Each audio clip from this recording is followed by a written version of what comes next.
बिस्मिल्लाहिर्रहमानिर्रहीम। कंट्रीमेट्स कैसे हैं? उम्मीद है कि सब खैरियत से होंगे। आज एक नया दिन, एक नया टॉपिक और एक नई मोटिवेशन। मगर हमारे साथ जो मेहमान हैं स्टूडियो में वो पुराने ही हैं। तो हमारे साथ ये बड़े हमारे मोहतरम भी हैं और बड़े इनके साथ हमारे बहुत अच्छे, वो कहते हैं ना कि दिल का एक रिश्ता है। असद भाई, बहुत शुक्रिया आपने हमें दोबारा टाइम दिया। तो विदाउट फर्दर डिले मैं माइक असद भाई को पास करूँगा। इनका तारुफ जो है ये खुद ही करवाएँगे। आज का जो टॉपिक है उसके हवाले से भी इनका लिंक है। इनका ताइवान में कैसा टाइम गुज़रा हम इंशाल्लाह वो इनसे डिस्कस करेंगे। तो असद भाई अपना पहले बेसिक इंट्रोडक्शन करवा दें। जी जी, मेरा नाम असद मुर्तज़ा है और मैं करंटली पीएचडी कर रहा हूँ नॉर्वे से। और पीएचडी का थर्ड ईयर चल रहा है। और मैंने मास्टर जो था ताइवान से किया था, और फिर कुछ अर्सा हांगकांग जॉब की, और फिर पीएचडी करने नॉर्वे आ गया। तो अभी ओके। हम डिस्कस करेंगे आज हल्की फुल्की बात करेंगे ताइवान के हवाले से, वहाँ पे हाँ, अपॉर्चुनिटीज़ में। बिल्कुल। तो असद भाई पहले टॉपिक शुरू करने से पहले हमारी जो नॉर्वे की एक रील थी वो 1,10,000 लोगों ने देखी है। तो अच्छा। वो हमारी बड़ी, हाँ, वो बड़ी अचीवमेंट है वो, कि एक हमारी जो रील है वो वायरल हुई। तो उम्मीद है कि ताइवान के हवाले से भी कुछ ना कुछ हम इंशाल्लाह उसकी रील बना के कट करके तो उसको लगाएँगे। तो असद भाई पहले बताएँ कि एक स्टूडेंट को ताइवान क्यों चूज़ करना चाहिए? Why Taiwan? Taiwan I think choose करने का जो मेन बात मैं यही कहूँगा कि अफोर्डेबल है, इजी टू गेट एडमिशन है, और उसके अलावा जो है ना सेफ्टी, बहुत ज़्यादा सेफ कंट्री है। मोस्टली केसेस में जो है ना आपकी जीपीए लो भी है, फिर भी आपका ताइवान में एडमिशन हो जाएगा आपको, क्योंकि यूनिवर्सिटीज़ की तादाद बहुत ज़्यादा है, और काफ़ी ज़्यादा चांसेस होते हैं कि आप कहीं ना कहीं एडजस्ट हो जाएंगे। बिल्कुल। तो जो भी सुन रहे हैं जिनकी सीजीपीए कम है और अक्सर वो हमसे पूछते हैं कि मेरा सीजीपीए कम है, तो असद भाई ने मेंशन किया है कि वहाँ पे आपका ताइवान में एडमिशन होना इजी है। तो असद भाई, Taiwan is a part of China और वो अलग कंट्री है? ये बड़ा कंट्रोवर्शियल सा टॉपिक है। Normally Taiwan separate independently operate करता है, लेकिन उनके कुछ इश्यूज है चाइना की वजह से पॉलिटिकली, जिस वजह से चाइना क्लेम करता है कि ताइवान उनका हिस्सा है। लेकिन एट द मोमेंट जो है, फिलहाल अभी तक जो है ताइवान जो है वो सेपरेटली ऑपरेट कर रहा है, और उसकी अपनी एम्बेसीज हैं कुछ कंट्रीज में। एम्बेसी तो नहीं है खैर, वो ट्रेड ऑफिस के नाम से हैं, लेकिन वही वीज़ा वगैरह भी डील करते हैं, क्योंकि नॉर्मली चाइना की वजह से वो ब्लॉक हुआ हुआ है ताइवान। और मेरे ख्याल में 12-14 कंट्रीज थे जो ताइवान को एक्सेप्ट करते थे, तो लेकिन वो भी स्लोली स्लोली जो है वो छोड़ के चाइना की तरफ जा रहे हैं। तो मेरे ख्याल में एट द हुँ। मोमेंट बहुत कम 7-8 मुल्क ही होंगे जो ताइवान के कंट्री मानते हैं। बिल्कुल, बिल्कुल। तो असद भाई अब टॉपिक शुरू करते हैं कि ताइवान में कितने किस्म के स्कॉलरशिप हैं। जैसे चाइना में एक उनकी ऑर्गेनाइज़ेशन है, सीएससी वर्क करती है। कोरियन गवर्नमेंट की भी एक केजीएस के नाम से है। तो दात जर्मनी के नाम से है। तो वहाँ पे मास्टर्स, पीएचडी के, बैचलर के स्कॉलरशिप एग्ज़िस्ट करते हैं। और अगर करते हैं, कोई स्पेसिफ़िक ऑर्गेनाइज़ेशन है, कोई स्पेसिफ़िक वेबसाइट है जिसके थ्रू वो अनाउंस करते हैं? नॉर्मली जो मेन उनका स्कॉलरशिप्स हैं जो गवर्नमेंट के हैं, उन पे तो पाकिस्तान अप्लाई नहीं कर सकता, क्योंकि हमारे उनके साथ डिप्लोमेटिक रिलेशन नहीं है। सवाए उनका एक स्कॉलरशिप जो मिनिस्ट्री ऑफ फॉरेन अफेयर की तरफ से आता है, वो सऊदी एम्बेसी के थ्रू अप्लाई होता है, उस पर आप कर सकते हो। उसकी सीट्स लिमिटेड सी होती हैं, 5 के करीब सीट्स होती हैं, और वो बहुत ही जिनकी टॉप सीट है वो लोग ट्राई कर सकते हैं। उसके अलावा नॉर्मली उनकी एक प्रोग्राम है, THGP, Taiwan international graduate award program, उनका एकेडमिया सिनका की तरफ से है। तो वो बहुत हाईली पेड करता है, और उसमें इंटरेक्ट आप पीएचडी में अप्लाई कर सकते हो, इवन के मास्टर के बगैर भी। और उसमें काफ़ी चांसेस होते हैं स्टूडेंट्स के अप्लाई करें, और अगर उनकी जीपी अच्छी है। अदर देन दैट जो है, इनका कोई ऐसा गवर्नमेंट स्कॉलरशिप नहीं है जिनमें पाकिस्तानी अप्लाई कर सकते हैं। नॉर्मली यूनिवर्सिटी स्कॉलरशिप ही है, और यूनिवर्सिटी का अपना स्कॉलरशिप है, आप उस पर अप्लाई करें, और देन उसके साथ फिर आपको क्या कहते हैं कि प्रोफेसर फंडिंग वगैरह मिल जाती है, तो आप उस पर गुजारा कर सकते हैं। ठीक है, तो स्कॉल का नाम क्या बताया था? T G P? TIGP, Taiwan international graduate award program. Okay, मैं इसको यहाँ पे लिखता हूँ ताकि Taiwan I TIG। G P okay. तो अब वन बाय वन जो है बैचलर का, अगर आपने कोई स्टूडेंट उधर देखा हो, क्या ये बच्चे उधर बैचलर का बैचलर? बहुत मुश्किल है, बैचलर का, क्योंकि ताइवान का एक और इशू ये है कि वहाँ पे जब आप वीज़ा लेते हैं तो उसके लिए आपको ग्रंटर चाहिए होता है लोकल, जो most of the cases professor होता है। लेकिन इन केस ऑफ बैचलर, क्योंकि आपका कोई डायरेक्ट प्रोवाइडर नहीं होता, तो बड़ी मुश्किल होता है कि आपको ग्रंटर ढूंढ सकें। नॉर्मली मास्टर्स की सूरत या PhD की सूरत हाल में जो आपको मिल जाता है, आपका प्रोफेसर वो लेटर दे देता है, और पाकिस्तानियों के लिए वो लेटर लेना कंपलसरी है वीज़ा के लिए। तो बैचलर में प्रोग्राम है उनके कुछ इंग्लिश के, कुछ यूनिवर्सिटीज़ में आपको मिल जाएंगे, लेकिन कुछ लोग गए भी हैं, ये नहीं है कि नहीं गए, कुछ लोग गए हैं, मैं जानता भी उनको। और लेकिन मेन चीज़ यही डिपेंड करती है कि वो उनके पहले ही कुछ जानने वाले वहाँ थे जिन्होंने उनको हेल्प आउट कर दिया गारंटी लेटर लेने में, और उनको लेटर मिल गया। अदरवाइज जो है it's quite hard for bachelor degree program. Okay, so अब आप बताएं, आपने मास्टर्स में उधर अप्लाई किया था, क्या प्रोसीजर फॉलो किया था आपने? कौन कौन से डॉक्यूमेंट्स आपने प्रिपेयर किए थे? डॉक्यूमेंट उसमें नॉर्मल जो चाहिए होते हैं वही आपकी transcript, degree, recommendation letter, CV, और इंग्लिश प्रोफिशिएंसी लेटर, उसके अलावा आई थिंक यही चीज़ें बचती हैं, 7-8 चीज़ें होती हैं, यही होती हैं, रेफरेंस लेटर होते हैं, यही चीज़ें थी। और आपको मोटिवेशन लेटर चाहिए होता है, तो उन्हीं की बेस पे ही आप अप्लाई कर सकते हैं। और कुछ ठीक यूनिवर्सिटीज में है। होता है कि आप डायरेक्टली जो है अपलोड कर दें लेटर, और कुछ यूनिवर्सिटीज आपको पता आइडिया वो मांगती हैं कि लिंक सेंड करती हैं प्रोफेसर को, तो वो आपको वो लिंक पे लेटर जो है प्रोफेसर डायरेक्टली अपलोड करते हैं। तो फिर ये यूनिवर्सिटी से यूनिवर्सिटी जो है ना वेरी करता है। ठीक है। तो अब जो स्पेसिफिक, क्योंकि ज़्यादातर बच्चे पीएचडी में अप्लाई कर रहे होते हैं, तो पीएचडी के आपने क्या उधर बच्चे देखे थे, कैसे वो आते थे, कैसे वो प्रोसीजर PhD फॉलो का भी करते सेम ही प्रोसेस है, अगर आपके पास प्रोफेसर एक्सेप्टेंस है तो वेल एंड गुड, अगर नहीं है तो कोई मसला नहीं, डायरेक्टली अप्लाई करें यूनिवर्सिटी पे। जैसे उनकी टॉप यूनिवर्सिटी NTU हो गया, NTUST, उसमें अगर एक्सेप्टेंस है तो अच्छी बात है, और लिस्ट अपलोड होती है। अगर नहीं भी है तो अप्लाई करें, जैसे ही आपका एडमिशन हो जाएगा तो देन उसके बाद आपको स्कॉलरशिप मिल जाएगा, और फिर आप प्रोफेसर से रब्ता करें एडिशनल फंडिंग के लिए और सुपरवाइजर रिक्वेस्ट के लिए, देन आपको वो अकोमोडेट कर देगा और आपका प्रोसेस शुरू हो जाएगा। तो हैं? PhD का जो है स्टाइपेंड वो मैंने बड़ा वेरी करता देखा, कुछ लोग 20,000 NT ले रहे हैं, 25 ले रहे हैं, 30 ले रहे हैं, 35-40 ले रहे हैं। इट डिपेंड्स कि आपका सुपरवाइजर के पास कितनी फंडिंग है और आप कहाँ तक निगोशिएट कर सकते हैं। ठीक है, तो आप हमें टीआईजीपी की वेबसाइट वगैरह दिखाएँगे, एक्सप्लोर करवाएँगे? हाँ और जी। वेबसाइट से पहले असद भाई, यूरोप से बहुत ज़्यादा हम्म। बच्चे ताइवान इंटर्नशिप्स पे जाते हैं, तो ताइवान में कोई ऐसी चीज़ है जो इंटर्नशिप वहाँ पे ज़्यादा बच्चे जाते हैं? इवन बिल्कुल पाकिस्तान से भी बिल्कुल, मैंने उन्होंने देखा है। उन्होंने रिसेंटली कुछ प्रोग्राम शुरू किए हैं इंटर्नशिप के वाले से, उनकी मिनिस्ट्री ने भी, और कुछ वैसे भी वो 2-3 प्रोग्राम है जिस पे हुँ, आप इंटर्नशिप अप्लाई कर सकते हैं। और उसमें जो बैचलर किया हो या करंटली इनरोल्ड स्टूडेंट्स हो, वो दोनों अप्लाई कर सकते हैं, वेरी करते हैं। तो उसमें काफ़ी ज़्यादा लोग रिसेंटली जा रहे हैं। यूरोपियन के लिए ज़्यादा इजी है पाकिस्तानियों के भी जाए तो, इसलिए यूरोपियन वैसे भी जो है ताइवान और इस जैसे कंट्री को जाना प्रेफर समझते हैं, क्योंकि बहुत सस्ता होता है उनके लिए। बिल्कुल ऐसा ही है, ऐसा ही है।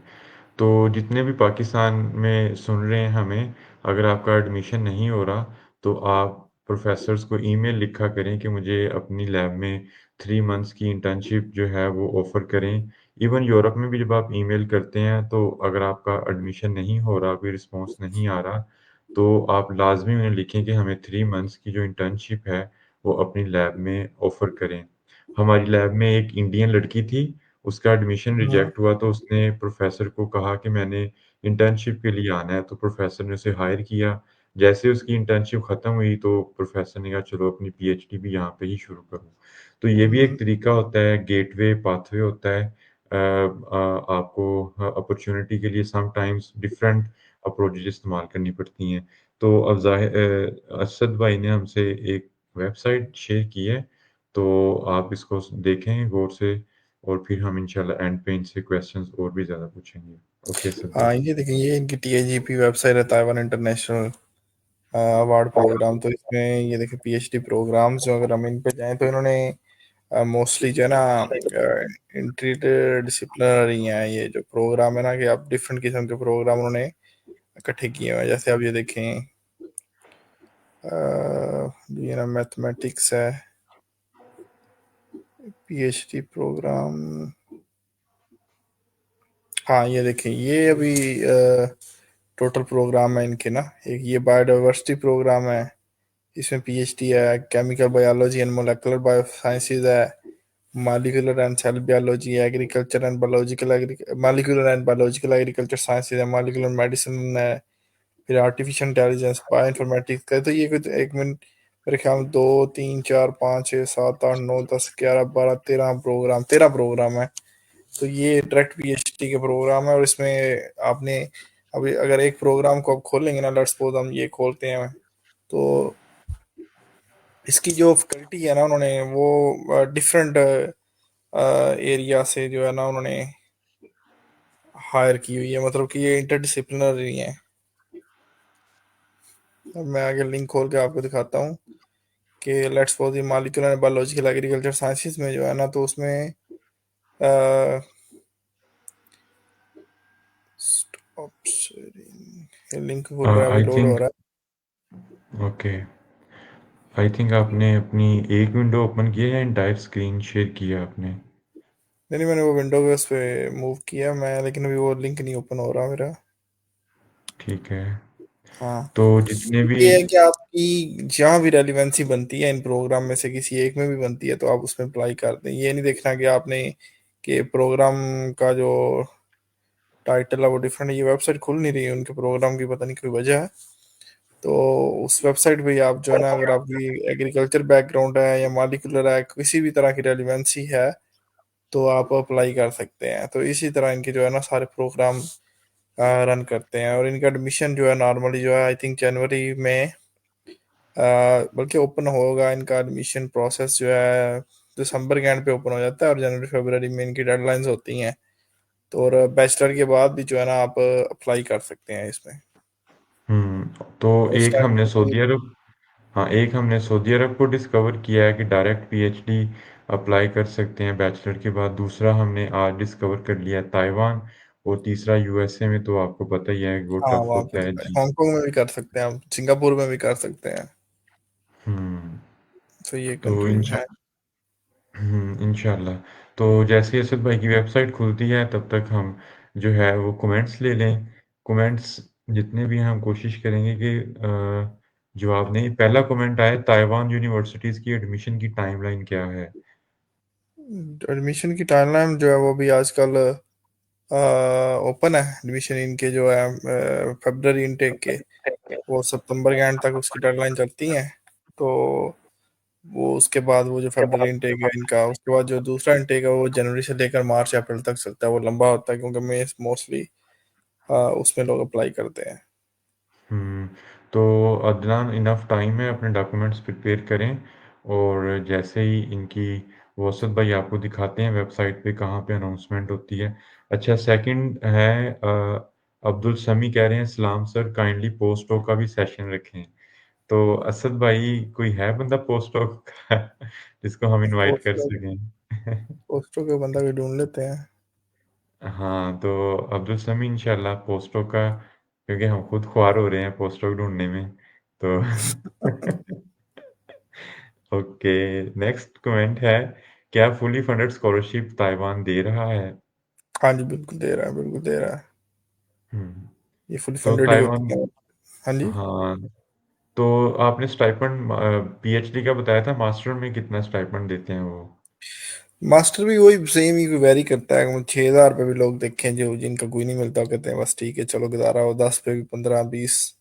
तो जहाँ पे हुँ, जो आपको मिल गया है। और यहाँ पे मोस्टली यूनिवर्सिटीज जो है वो मास्टर को 8 9 हज़ार तक देती हैं, 10 तक देती हैं फुल, हुँ, अगर आपका फुल स्कॉलरशिप लगता है तो। अदरवाइज पार्शल पे 6 देती हैं। तो बाकी प्रोफेसर से मिला के वही 15 के अराउंड लोग काम कर रहे हैं। ठीक है, ओके। नेक्स्ट जो कमेंट है वो अहमद साहब कब और कैसे फुली फंडेड स्कॉलरशिप लिया जा सकता है? असद भाई कोई ट्रिक है स्कॉलरशिप फुली फंडेड लेने का? ट्रिक यही है, बस लगे रहे अप्लाई करते रहे, यही ट्रिक है, हाँ।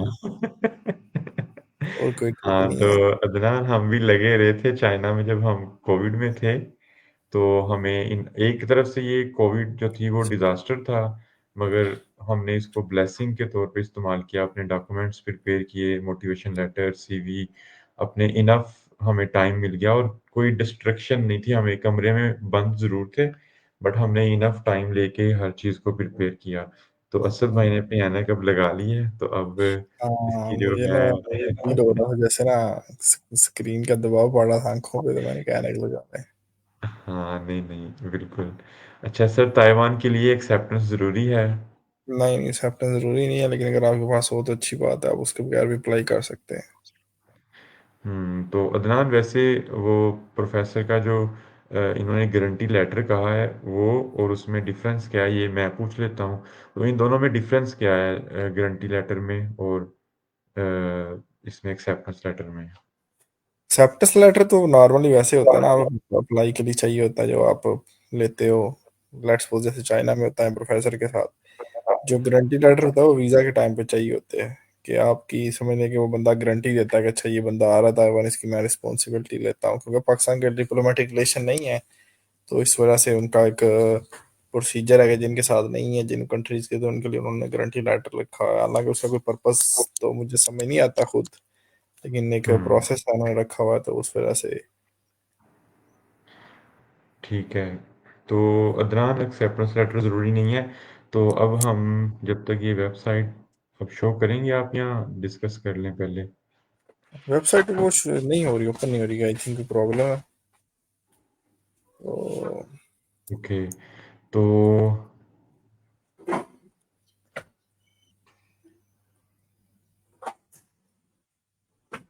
हाँ, ये अभी मेरे ख्याल में एक मिनट ओके। है, TIGP।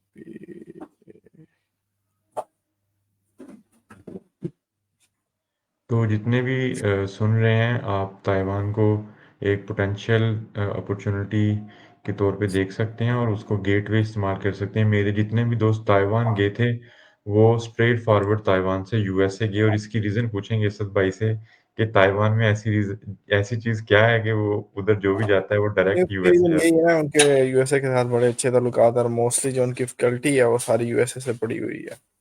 है। 90% आपको उनके प्रोफेसर, अब ये देखें, ये मैंने खोला है ना एक वेबसाइट जो उसी प्रोग्राम की, तो इसमें अगर आप गौर से देखें ना, तो ये देखें इसमें वो जनरल इंस्टीट्यूट था, उसके अंदर बहुत ज्यादा आ जाती है, बायोटेक्नोलॉजी भी आ जाता है, एग्रीकल्चर बायोटेक्नोलॉजी, मॉलिक्यूलर जेनेटिक्स, तो वो सारे जितने भी हैं ना उन्होंने इकट्ठे किए हुए हैं।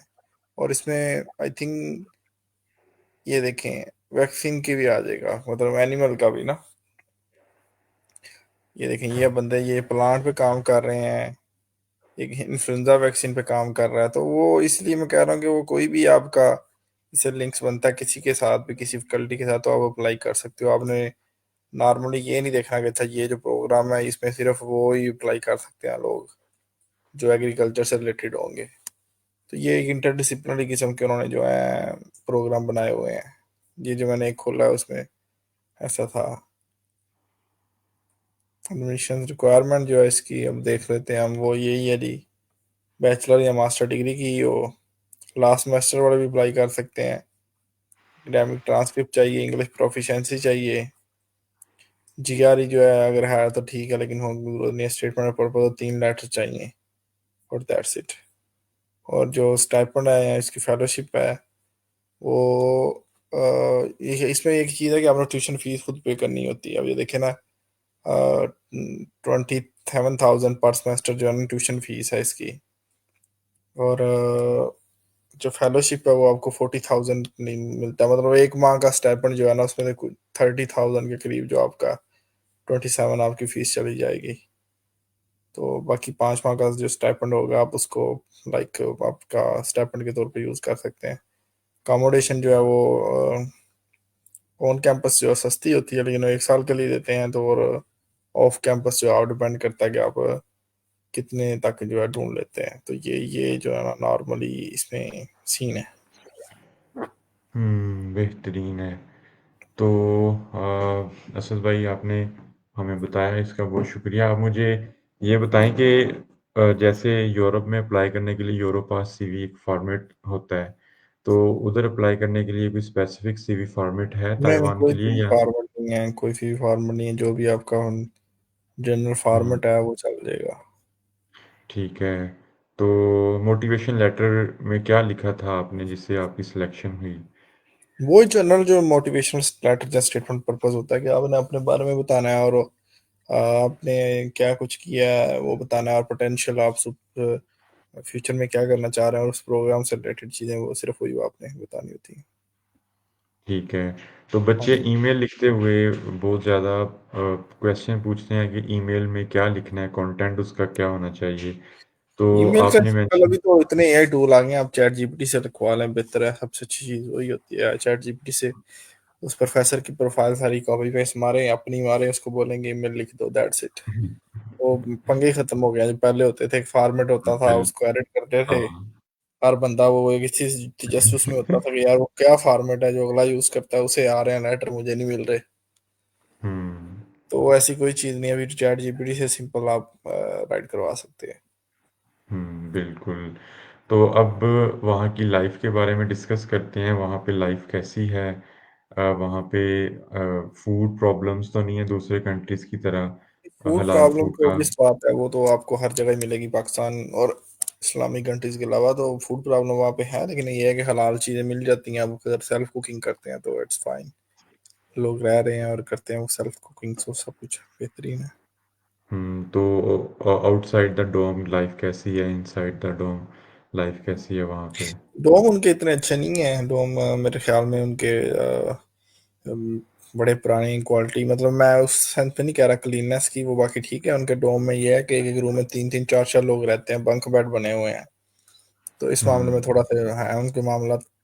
बाकी जो उसके अलावा जो चीज़ें हैं वो बड़ी बेहतरीन है वहाँ पे। आउटसाइड भी लाइफ बड़ा क्लीन, साफ सुथरा, प्योर चीज़ें हैं। हम्म। मौसम बड़ा साफ है, हर चीज़ बेहतरीन है, सेफ्टी है बहुत ज़्यादा, कोई क्राइम नहीं है। वो सारी हम्म। चीज़ें जो हैं बेहतरीन है। मगर वहाँ पे जो सिक्योरिटी की सिचुएशन है, हर टाइम एक वार सिचुएशन रहती है, उससे इनसिक्योर नहीं फील हुए थे आप लोग? नहीं नहीं, ऐसी कोई नहीं, वो सिर्फ बातें ही होती हैं, कोई कभी हुआ नहीं है ऐसा इंसिडेंट अब तक, ना ही कभी। वो जो कोल्ड वार है वो तो चलती रहती है फिर इस तरह। तो बाकी कोई जो एक्चुअल वार जो है वो कोई भी हम्म। नहीं हुई। ठीक है। अच्छा नुमान, आप अपना माइक कनेक्ट करें, हमारे साथ कॉलर हैं। तो नुमान, जब तक आप अपना माइक कनेक्ट नहीं करेंगे तो हम आपको स्टूडियो में एंटर नहीं कर पाएंगे। मैं क्लिक किया है बट आपका माइक जो है वो डिस्कनेक्टेड है। तो जो आपने स्टाइपेंड बताया है, वहाँ पे कितने पैसे लग जाते हैं अगर खुद खाना खाएं? सेविंग का क्या हिसाब किताब आई है? आपको थिंक पता है तो बड़ा पाकिस्तानी सस्ता था हम। जब मैं था उस वक्त, तो चीज़ें बड़ी सस्ती थी, लेकिन अभी तकरीबन 4 साल हो गए हैं मुझे ताइवान छोड़े हुए। 2021, हम्म। और अभी चीज़ें बहुत बदल गई हैं। इन्फ्लेशन बहुत ज़्यादा हो चुकी है पूरी दुनिया में हर जगह। तो अभी मामला जो है वो, पहले उस वक्त 7,000 एनटी में आप अच्छा खासा गुजारा कर लेते थे, अकोमोडेशन मिल जाती थी तीन चार में खाना वगैरह।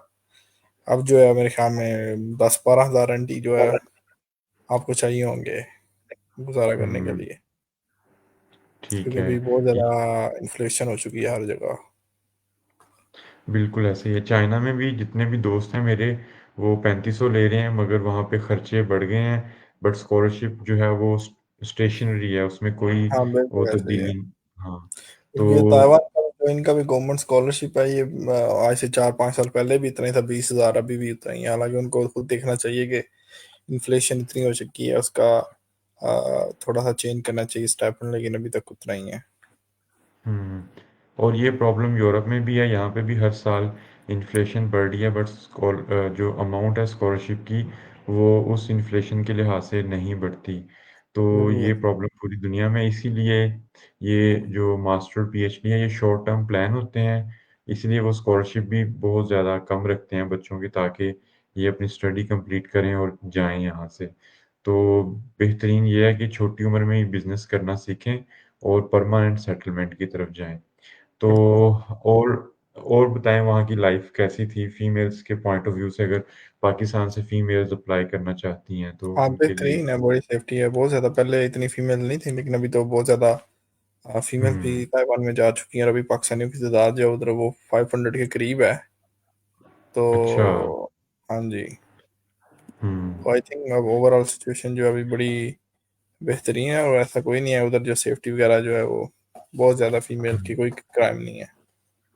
सही है। तो आपने जो 20,000 बताए उनकी करेंसी, तो उसमें एक फैमिली जिसमें स्पाउस साथ हो, एक बेबी हो, तो बंदा सपोर्ट कर सकता है उसको या उसको कोई जॉब हाँ, करनी कर पड़ेगी? सकते हैं आप, मतलब गुजारा कर सकते हैं।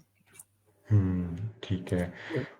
अच्छा, अब वहाँ पे अपॉर्च्युनिटीज़ बताएँ कि वहाँ पे पार्ट टाइम जॉब कर सकते हैं आप स्टडी के साथ पार्ट टाइम और जॉब्स स्टडी। होती हैं, और जॉब्स होती हैं, आप रेस्टोरेंट वगैरह या इस तरह वगैरह में मोस्टली आप कर सकते हैं, लेकिन उसमें ये है कि रेस्टोरेंट में तो आपको अगर कोई इंटरनेशनल है फिर तो लैंग्वेज इंग्लिश भी चल जाएगा, वरना चाइनीज चाहिए होती है, लेकिन लोग और भी और जॉब कर लेते हैं फार्मिंग की, फार्म्स वगैरह पे, वहाँ पे इतना मसला नहीं होता, तो जॉब्स मिल जाती हैं, और जॉब्स जो हैं हुँ, लोग कर रहे हैं, वहाँ पे कुछ लोग करते हैं, कंस्ट्रक्शन पे चले जाते हैं, मजदूरियाँ करते हैं, तो कुछ स्टूडेंट जो है वो करते हैं। हुँ। अच्छा, ये फार्मिंग जो है यूरोप में भी बहुत ज़्यादा आजकल जो है जितने भी स्टूडेंट्स हैं वो फार्मिंग करते हैं। मेरा एक दोस्त है रिसेंटली, वो मैंने उससे कहा कि छुट्टियों पे क्या प्लान है? तो वो कहता नहीं यार, मैंने जो ज़मीनों पे जाके ना मेरे मालिक ने मुझे कहा है कि हमने ये कटिंग करनी है जो भी उनकी उधर सब्जियाँ या फल लगे हुए हैं। तो असद भाई हम्म। आपको पता है ये यूरोप में भी फार्मिंग बहुत ज़्यादा आजकल जो है ऊपर जा रही है, स्टूडेंट्स इसमें जा रहे हैं, लोग इसमें जा रहे हैं। तो इसको हमारे मुल्क में एक लोग ना मायूब जॉब समझते हैं। बट मेरा भी इरादा है कि इसको ट्राई करूँ, सीखूँ कि क्या कैसे वो फार्मिंग करते हैं, तो बंदा मुस्तकबिल में अपने घर में ही वो फार्मिंग का जो एक सिस्टम है, वो कर सकता है। तो आप जब यूरोप में आएँ तो तब लाज़मी ट्राई करें। ओके। ओके, एक कमेंट आया है, फिर मैं अगला सवाल पूछता हूँ। सर पीएचडी कैसे निकालनी है ताइवान में? ये भी ट्रिक बता दें। Very good question. ये बंदा बहुत तेज बंदा है, इसको मैं ना ओपनली इसका भांडा नहीं फोड़ूंगा। अच्छा, ये फैजान फिज़ान। भाई ये ऑलरेडी पीएचडी कर रहे हैं उधर ना, तो अच्छा। माशाल्लाह बड़ी अच्छी पीएचडी कर रहे हैं, पब्लिकेशनें भी करी जा रहे हैं, पैसे भी लिए जा रहे हैं, और सही कमेंट्स है। ऐसे कर रहे हैं कि पीएचडी निकालनी कैसी है। ऐसा ही है। अच्छा, कोरिया में और ताइवान में, चाइना में ये कहा जाता था कि एडमिशन आप अपनी मर्ज़ी से लेते हैं, मगर उधर लैब से निकलना कब है ये प्रोफ़ेसर डिसाइड करेगा। ऐसा ही नहीं था? नहीं, ये बहुत मेहनती बंदे हैं फिलहाल भाई, मैं देखता रहता हूँ, इन्होंने इनकी बड़ी बहुत काम करते हैं लैब में, लेकिन इनकी पब्लिकेशन बड़ी अच्छी अच्छी, इनकी केमिस्ट्री रिलेटेड कोई फील्ड है, मुझे एग्जैक्ट याद नहीं है, केमिकल बायोलॉजी है या क्या कहते हैं, केमिकल इंजीनियरिंग है या केमिस्ट्री रिलेटेड है, कोई ऐसी कोई फील्ड है इनकी, और बड़ा अच्छा काम है इनका, और कर रहे हैं, और पब्लिकेशन भी निकाल रहे हैं, और प्रोफेसर से माल भी ले रहे हैं, और फिर भी उसकी बुराइयां किए जा रहे हैं ऑनलाइन। तो फिजान भाई, मैंने सुना था कि ताइवान में और उधर कोरिया में एडमिशन आप अपनी मर्जी से लेते हैं और निकलते आप प्रोफेसर की मर्जी से हैं। तो अब इसमें जो मैंने लोगों से पूछा है, वहाँ पे बड़ा टफ एक इन्वायरमेंट क्रिएट किया हुआ है प्रोफेसर्स ने, स्टूडेंट्स को बहुत ज़्यादा टफ इन्वायरमेंट देते हैं। और यही रीज़न थी मैंने चाइना छोड़ा, हमें बहुत टफ टाइम दिया था यूनिवर्सिटी ने और लैब ने। तो मैंने डिसाइड किया कि बस नो मोर चाइना। तो अल्लाह ताला ने हमारा शेंजन ज़ोन में ले आया। यहाँ पे हमने पढ़ा भी 27 मुल्कों में, कई मुल्क हमने भी देख लिए हैं। अब असद भाई भी जाते रहते हैं। तो बहुत ज़्यादा यहाँ पे एक एक ना हमें मज़ा आया, ठीक है? और बस लाइफ़ के बहुत ज़्यादा एक्सपीरियंसेस मैंने ऐसे किए हैं जो मैंने उन कंट्रीज़ में नहीं किए थे, चाइना में। इवन हाँ, मैं ताइवान में भी गया हूँ। तो ये असद भाई फरहान आपने भाई भी। भी ऐसे ही हैं, ये दिन को ताइवान होते हैं, रात को फिलीपीन पहुंचे होते हैं, और अगले दिन टोक्यो पहुंचे होते हैं। अरे वाह! हाँ, ये बड़ी हाँ, मौजें कर रहे हैं। ठीक है। हाँ, वो यही कह रहे हैं कि ऐसे ही है। तो हाँ, अब प्रोफ़ेसर्स वहाँ पे अजीब उनकी एक ना साइकी है, बहुत वो टफ़ टाइम नहीं, लेकिन देते वो हर हैं। प्रोफेसर ऐसा नहीं है, अब इनकी फिजान की लैब का जो मैंने सुना था वो यही है कि आप 3 साल के अंदर पीएचडी 3.5 में इनकी लैब से, अभी मेरे ख्याल में ये फिजान भी 2021 में गया है शायद, 21 में या 22 में, तो इसकी भी अगर पीएचडी फ़ैज़ान होने भाई वाली। हमें जॉइन कर लें, ये लिंक है, फ़ैज़ान भाई इस पे क्लिक करें, अपना नाम लिखें, तो काइंडली हमसे थोड़ी-सी आप चिट-चैट कर मैं लें। मैं अच्छा। इसको लिंक मैं सेंड कर देता हूँ उसको, मैं कहता हूँ ज्वाइन करता है, अगर वो हाँ। फारग हुआ तो कर लेगा। अच्छा, उमैर कह रहा है sir spouse and children can go with you कुछ टाइम के बाद। हाँ जी, कुछ टाइम के बाद वो जा सकते हैं। आई थिंक 6 माह का हाँ। टाइम होता है, तो उसके बाद आप उनको लेके जा सकते हैं। अच्छा, वो कह रहे हैं कि मैं फेब 2023 में आया हूँ। फैजान भाई हाँ आए हमें हमसे थोड़ी सी गपशप लगाएं। बिल्कुल बिल्कुल, 2023 में आया ना, तो 24 25 और 2.5 साल हुए हैं अभी इसको, और इसी पीएडी एंड पे पहुंची हुई है, फिर भी बातें सुना रहा है। हाँ बिल्कुल ऐसा ही है। तो लाइफ हमने डिस्कस कर ली उधर। अब लैब का एनवायरनमेंट तो हम डिस्कस करते ही रहते हैं। वहाँ पे फैसिलिटीज़ कैसी थी लैब्स में? वो डिपेंड करता है आपकी प्रोफेसर पे, कितना उसके पास फंडिंग है। हमारा प्रोफेसर जो था वो मौज वाला बंदा था, उसे टेंशन नहीं थी फंडिंग की, तो हमारी लैब जो थी वो पूरी चोरी थी। लेकिन बाकी जो हाँ। लैब्स थी बड़ी डेवलप्ड लैब देखी है मैंने उधर, बहुत ज्यादा इंफ्रास्ट्रक्चर और इंस्ट्रूमेंट, हर चीज बड़ी। ये आ गया इससे पूछें, ये बताएगा सही, क्योंकि करंटली ये उधर ताइवान के अंदर है और इसको सिचुएशन का मेरे से बेहतर पता है। तो मैं अस्सलाम अब वालेकुम सर। चुप कर जाता हूँ इससे। वालेकुम सलाम मोहतरम, कैसे हैं आप? अल्हम्दुलिल्लाह सर, आप कैसे हैं? असद भाई सर, आप कैसे हैं? जी मैं ठीक ठाक, अल्लाह का शुक्र है। आप जरा बताएं यार, ताइवान करंटली आप इधर रहते हैं सीजीयू में आप, तो आप जरा सूरत हाल बताएं, क्या लैब्स की और फंडिंग शंडिंग कैसी चल रही है। यार सीजीओ में तो अभी हालात काफ़ी अच्छे चल रहे हैं। और हम्म। आजकल तो ताइवान में एडमिशन भी इनटेक बहुत ज़्यादा ले रहे हैं, तकरीबन सारी यूनिवर्सिटीज़ ही। क्योंकि शुरू से लास्ट शुरू ईयर किया। स्टूडेंट बहुत कम थे। तो हम्म। अभी इस साल बहुत ज़्यादा इनटेक हो, मैंने नहीं देखा, शायद जितने स्टूडेंट्स ने अप्लाई किया ऑलमोस्ट सभी वो, मतलब जो सभी का। नए पाकिस्तानी आ रहे हैं उनकी बात कर रहे हो? जी जी, पाकिस्तानी बहुत ज़्यादा, हाँ क्योंकि वो मैं यहाँ पे मेरे फेब ख्याल में। 23 में आया था सीजीओ में। हम्म। और हम्म, मेरे से पहले शायद 2 साल पहले एक पाकिस्तानी ग्रेजुएट हो गया था। बट बिल्कुल वो फेब थे 23 में मैं बलोच। पहला पाकिस्तानी था यहाँ पे। और बलोच अभी क्या हम नाम। माशाल्लाह कुछ 20+ हो चुके हैं यहाँ पे। हाँ तो अभी इस साल भी माशाल्लाह। काफी, मेरे ख्याल में 40 50 लोगों का तो एडमिशन हुआ ही है इस दफा भी। बिल्कुल ऐसे ही है, ऐसे ही है, ऐसे ही है। हम्म, हाँ। सही। तो फिजान भाई एक कैमरा भी ऑन कर लें, हम आपका दीदार भी कर लें। मुझे उठना पड़ेगा।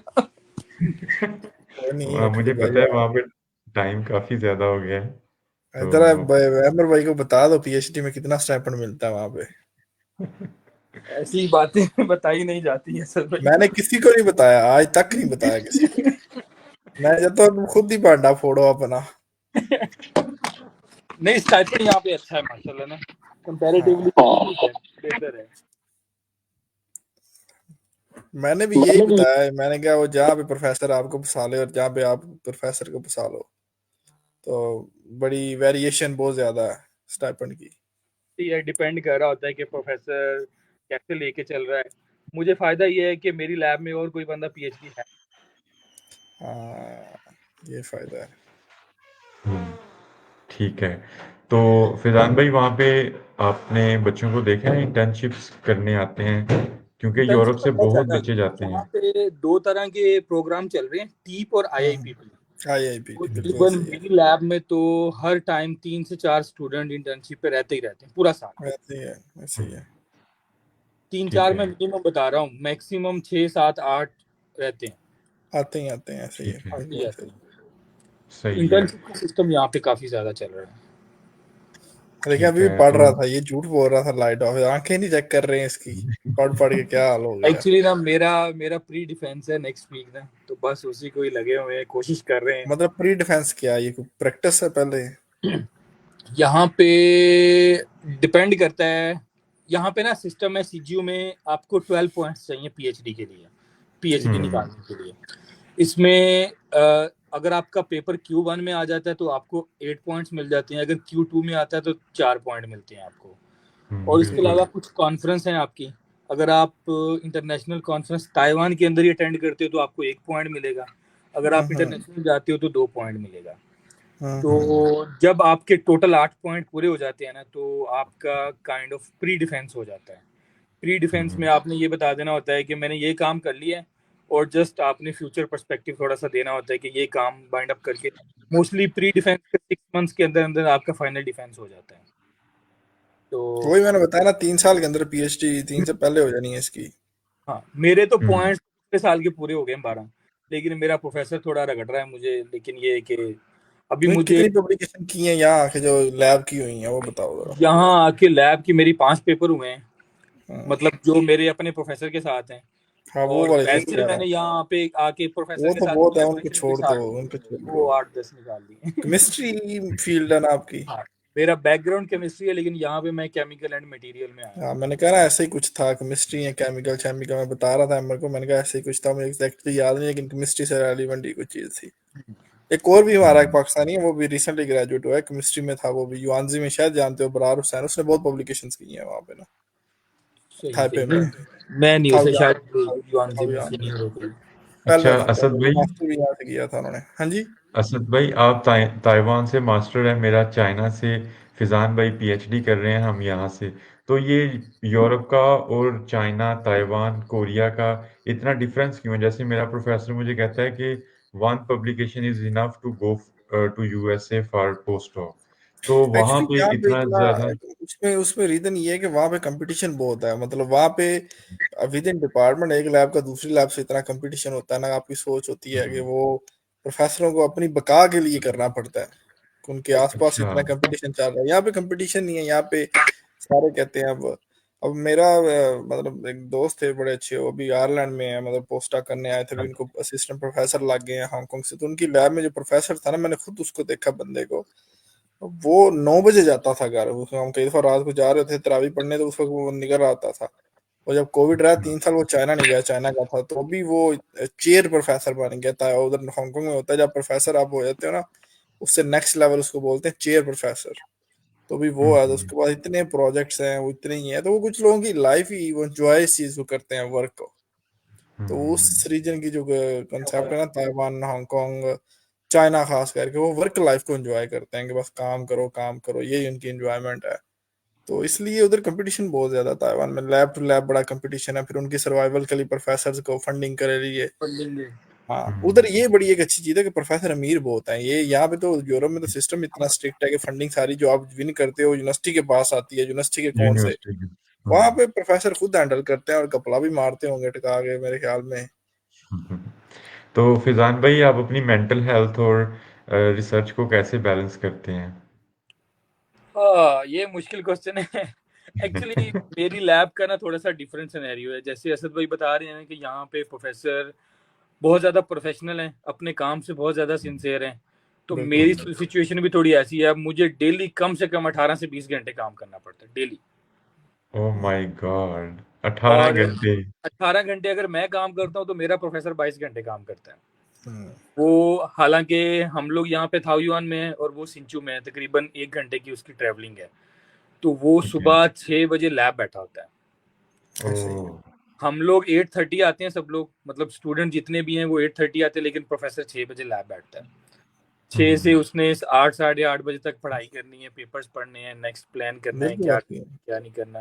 इवन जापानीज प्रोफेसर जो है ना, वो इनसे भी आगे है नेक्स्ट। मेरा एक दोस्त था, वो जापान से पीएचडी की थी, उसने वो कह रहा है कि सैटरडे तो वहाँ कंपलसरी है, आपने लैब जाना ही जाना है।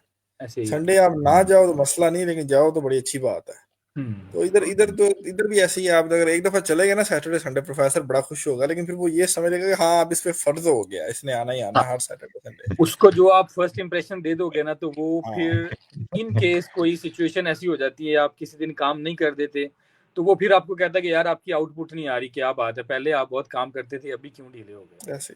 उसकी लेकिन एक चीज है एक्सपेक्टेशन कि ज्यादा वहाँ हो के जाती प्रोफेसर जो है ना अमीर हैं, जो ताइवान उस रीजन के है। प्रोफेसर जो है ना बहुत अमीर हैं, वो फंडिंग से, और फिर उनके ना हम्म। बड़े प्रोजेक्ट डायरेक्ट कंपनियों से बड़े पैसा निकालते हैं। यूरोप में तो सिस्टम ही बड़ा स्ट्रिक्ट है, और प्रोफेसर यहाँ के भी आम ही हमारी तरह ही, कोई फर्क नहीं है इनकी सैलरीज में। तो बिल्कुल। और नॉर्मल लाइफ है, क्योंकि इधर फंडिंग भी सारी वो यूनिवर्सिटी के, हमारा भी इधर ये हिसाब है कि जो फंडिंग आती है ना फिजान साहब, वो हम्म। प्रोफेसर भी विन करता है, वो यूनिवर्सिटी के अकाउंट में आती है सारा।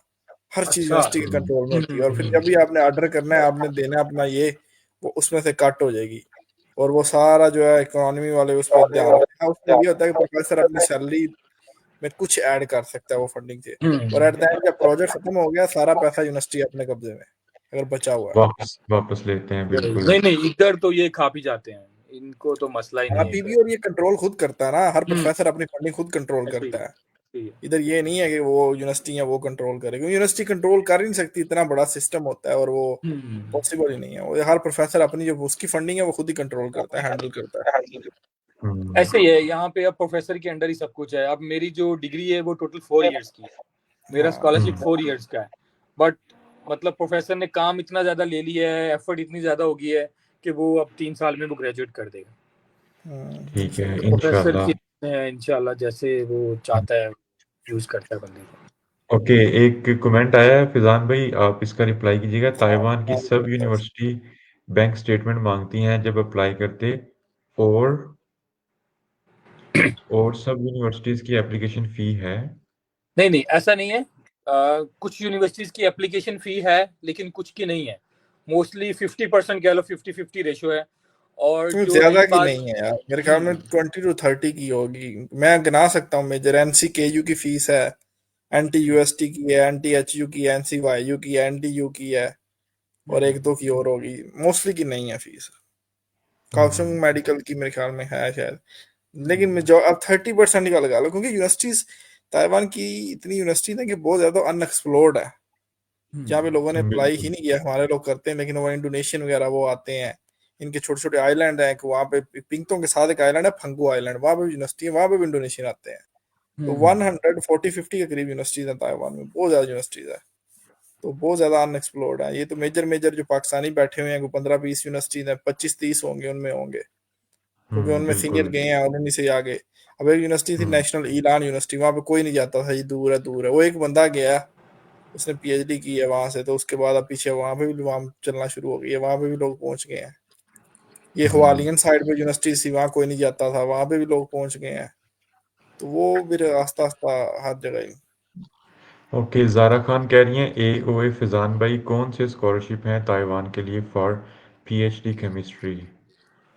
अभी तो पीएचडी केमिस्ट्री ओपन है हर जगह पे, मोस्टली ताइवान में। इवन कि मेरी यूनिवर्सिटी सीजीओ में भी 1 अगस्त से एडमिशन ओपन है। और ताइवान में आपको रिकमेंडेशन लेटर भी नहीं चाहिए। इवन कि अगर आप डायरेक्टली भी अप्लाई करते हैं तो आपके पास 70-80% चांस होते हैं कि आप स्कॉलरशिप विन कर जाते हैं यहाँ पे, क्योंकि यहाँ पे ऑलमोस्ट हर यूनिवर्सिटी स्कॉलरशिप देती है। ऐसे ही ठीक है। ऑलमोस्ट। ओके, नेक्स्ट क्वेश्चन है, ताइवान की कोई वेबसाइट बता दें जिधर से सब स्कॉलरशिप और एडमिशन का पता चले, लाइक स्टडी इटली इन की ताइवान वेब। पे चले जाएं, वहां पे आपको सारी यूनिवर्सिटीज बड़ी मिल जाएंगी। Study in Taiwan. ठीक है, तो मदीहा आप स्टडी इन ताइवान जो है वो वेबसाइट एक्सप्लोर करें। अच्छा फिजान भाई, मेरा एक क्वेश्चन है, मैं बहुत जी क्यूरियस जी हूँ। मैंने असद भाई से पूछा था पहले कि ताइवान में मेरे जितने भी दोस्त गए उनका नेक्स्ट स्टेशन USA था। ऐसा ऐसे ही क्या है। है ताइवान में कि सब बच्चे ताइवान से USA पहुंचते हैं। जिसको पूछ रहे हैं आप, इसका भी वही है अगला स्टेशन। इसमें कोई ऐसा स्पेसिफिक आंसर नहीं है एक्चुअली। जब हम ताइवान में आ जाते हैं ना तो हम यही सोचते हैं कि काइंड ऑफ एशिया में तो हम सबसे अच्छी जगह पे हैं। अगर आप बिल्कुल। स्टाइपेंड वाइज भी देखें, चाइना है, कोरिया है, इवन कि हांगकांग में कंपैरेटिवली अच्छा स्टाइपेंड है, लेकिन वहां पे एक्सपेंसेस भी ज्यादा हैं। ज्यादा है, बिल्कुल सही कह रहे हो, एग्री। हाँ, तो अगर ताइवान में आप बैठे हैं ना तो आप एशिया में तो मूव करने का सोच नहीं सकते। और मोस्टली लोग ये सोचते हैं कि हम वापस किसी गल्फ कंट्री में जाएं, सऊदी अरेबिया ये वो, और उनको यूएस का टैग चाहिए। फॉर एग्जांपल एक नॉर्मल बिल्कुल। पर्सन जाता है गल्फ कंट्रीज में, उसको इतनी अच्छी सैलरी नहीं मिलती एज कम्पेयर टू अगर उसके पास यूएस का टैग है। तो मोस्ट ऑफ द पीपल जो वो तो यही सोचते हैं कि हम यूएस इसीलिए जाएं कि उनका बैकअप प्लान होता है कि हमने कहीं ना कहीं ये यहाँ पे आना है। बट बिल्कुल। हर बंदे की डिपेंड कर रहा होता है कि वो क्या सोच रहा है। प्रायोरिटी पर डिपेंड करता है, बिल्कुल हाँ, ऐसे। ज़ारा कह रही है फिजान भाई आपकी यूनिवर्सिटी कौन सी है। मेरी है चंगंग यूनिवर्सिटी, CGU। ओके, CGU, तो ज़रा आप इसको एक्सप्लोर करें गूगल से। तो फिजान भाई और असद भाई, आखिरी क्वेश्चन फिर वाइंड जी। अप करते हैं। वीज़ा प्रोसेस थोड़ा सा टफ है ताइवान का, तो उस पर भी थोड़ी सी रोशनी डाल दें कि आपने कैसे वीज़ा अप्लाई किया था ताइवान का। चलो फिजान, मैं अपना बता देता हूँ। मैं जब किया था तब तो बैंकॉक जाना पड़ता था, सऊदीया का रूट इतना वेल एक्सप्लोर नहीं था। और पाकिस्तान की हम्म, एम्बेसी जो है ना, वो सऊदीया में जो थी मसले करती थी, कोऑपरेट नहीं करती थी। लेकिन फिलहाल एट द मोमेंट बड़ा इजी प्रोसेस है, अभी एजेंट तो के वो चीज थ्रू हो रहा एजेंट के मैंने थ्रू अपना सारा सारा कुछ हुआ। प्रोसेस सऊदीया से ही करवाया है। बहुत सारे एजेंट्स हैं, एक दोस्त हैं जो इस प्रोसेस को डील कर रहे हैं, और बहुत इजी है, और सक्सेस रेशियो 100% है। आपको रिजेक्शन का कोई चांस नहीं है, और डॉक्यूमेंटेशन भी कोई बहुत कॉम्प्लेक्स नहीं है। लाइक अगर आपके पास सारी चीज़ें हैं, डिग्री शिग्री है आपके पास, तो विद इन 1 वीक पाकिस्तान में आप अपनी सारी डॉक्यूमेंटेशन करके डॉक्यूमेंट पोस्ट कर सकते हैं, और मैक्स 15 to 20 डेज के अंदर आपका पासपोर्ट वीज़ा लग जाता है, सब कुछ। ठीक है। एक क्वेश्चन आया, मास्टर वालों को भी मिल जाती स्कॉलरशिप और आईटी वालों का क्या स्कोप है? ताइवान में मास्टर्स वालों के लिए बहुत अच्छी स्कॉलरशिप है। इवन के अगर आप सीजीयू में जाते हैं, तो मैं आपको सीजीयू का थोड़ा सा ब्रीफली बता देता हूँ। सीजीयू में मास्टर्स का जो स्टाइपेंड है वो 6000 एनटीडी ताइवान डॉलर यूनिवर्सिटी देती है, और 8000 एनटीडी प्रोफेसर देता है। तो 8 + 16 14,000। अब इसमें कोई ट्यूशन फी नहीं है, कोई डॉर्म फीस नहीं है, वो भी फ्री है। इसके अलावा अगर किसी का मैथ्स का बैकग्राउंड है और वो जीआरई प्रिपेयर कर लेता है, तो जीआरई का आपको up to 12,000 NTD per month वो भी एक्स्ट्रा मिलता है। और जीआरई की जो फी है, single time fee, I think वो कोई 240 यूएसडी है। वो भी हम्म, आपको यूनिवर्सिटी स्पॉन्सर करती है, और यूनिवर्सिटी आपको पहले 6 महीने तक चांस देती है कि आप दोबारा इनटेक लेके भी जीआरई में जो भी रिक्वायर्ड स्कोर है, डिजायर्ड स्कोर है, वो आप ले लेते हैं, तो आपको अप टू 12,000 एनटी तक एक्स्ट्रा मिलता है। तो हम्म, आप मतलब अगर आप जीआरई भी कर लेते हैं, आपको दूसरा स्कॉलरशिप भी मिल जाता है, तो आप 20-22 हज़ार एनटीडी तक आराम से ले लेते हैं सीजीयू में। हम्म। तो ज़ारा आपको थैंक्स बोल रही हैं, कह रही हैं God bless you for guidance. Thank you so much. Okay. आखिरी कमेंट सर, लो सीजीपीए पर स्कॉलरशिप किस यूनि में मिल सकती है? Master in environmental engineering. Taiwan में ना most of the time CGPA का कोई चक्कर नहीं। मैं आपको अपना ठीक है। बताऊं, मेरा मास्टर्स में 3.04 सीजीपीए था, और मैं वाह, ताइवान पीएचडी के लिए आया। माशाल्लाह। 3.04 सीजीपीए था। हम्म। तो असद भाई, आपका क्या सीजीपीए था बैचलर में? शायद असद भाई थोड़ा सा बिजी हैं। तो अगर किसी ने कॉल पे बात करनी है तो ये लिंक मैंने नीचे पेस्ट किया है, ये स्क्रीन पे भी शो हो रहा है। हम 3 मिनट और इंतज़ार करेंगे। अगर किसी कॉलर ने आके डायरेक्ट फेस टू फेस बात करने की क्वेश्चन है, तो वो फिजान भाई से और असद भाई से अभी पूछ सकते हैं। बाद में फिर मुझे मैसेज आते हैं कि हमें उनका कॉन्टैक्ट दे दें, उनकी फेसबुक आईडी दे दें, तो आप अभी आके पूछ सकते हैं।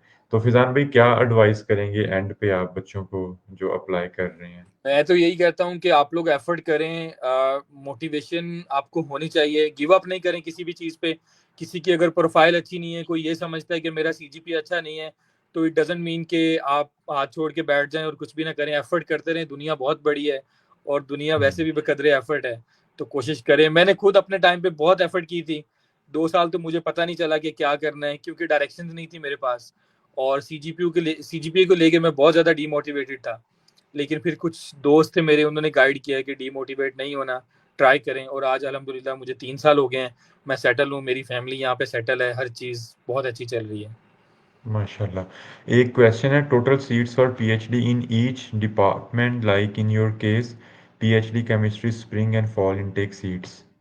अच्छा, यहाँ पे मोस्टली ना एक स्पेसिफिक डिपार्टमेंट की सीट्स नहीं होती, आपको पूरी यूनिवर्सिटी में सीट्स मिल जाती हैं पीएचडी। जैसे सीजीयू है, तो सीजीयू में टोटल पीएचडी की जो स्कॉलरशिप्स होती हैं वो 50 होती हैं। लेकिन हम्म, मेरा नहीं ख्याल कि कोई लास्ट 5 ईयर्स में 50 स्कॉलरशिप पूरी हुई हो। हम्म, इसीलिए सीजीयू का 2 दफा एडमिशन होता है, फॉल इनटेक भी और स्प्रिंग इनटेक भी। तो 50 हम्म। स्कॉलरशिप बहुत ज्यादा है, आप बस अप्लाई करें और ट्राई करें, हो जाएगा इंशाल्लाह। तो मदीहा कह रही है मतलब हम लोग भी उम्मीद रख सकते हैं 3.54 जस्ट। थ्री पॉइंट तो फाइव मदीहा, फोर तो बहुत सीजीपी है। ये 3.54 दो लड़कों की होती है क्लास में जो उनको मिला के। तो अच्छा, ये आसम कह रहे हैं विदाउट पीएचडी एप्लीकेशन के चांसेस कितने हैं? Publication, sorry. कोई डिमांड नहीं करते मोस्टली, अगर है तो अच्छी बात है, अगर नहीं है तो भी ट्राई करें। हम्म। आसम, मैंने जब यूरोप में आया था मैंने काफ़ी पाकिस्तानियों से, इंडियन से ये क्वेश्चन पूछा था, आपकी कोई पब्लिकेशन है? तो उन्होंने स्ट्रेट फॉरवर्ड कहा कि नो पब्लिकेशन। तो आपको इवन यूरोप में भी पब्लिकेशन, ये मुझे जो लगा है ना अभी तक, कि ये लक की होती है, जिसकी लग जाए लग जाए, ठीक है।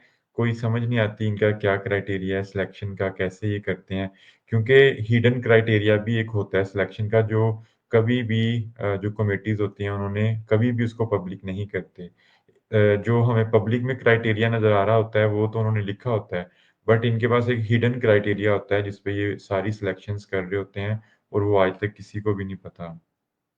ठीक है, तो असद भाई आप क्या एडवाइस करेंगे एंड पे वो जो सुन रहे हैं बच्चे हमें?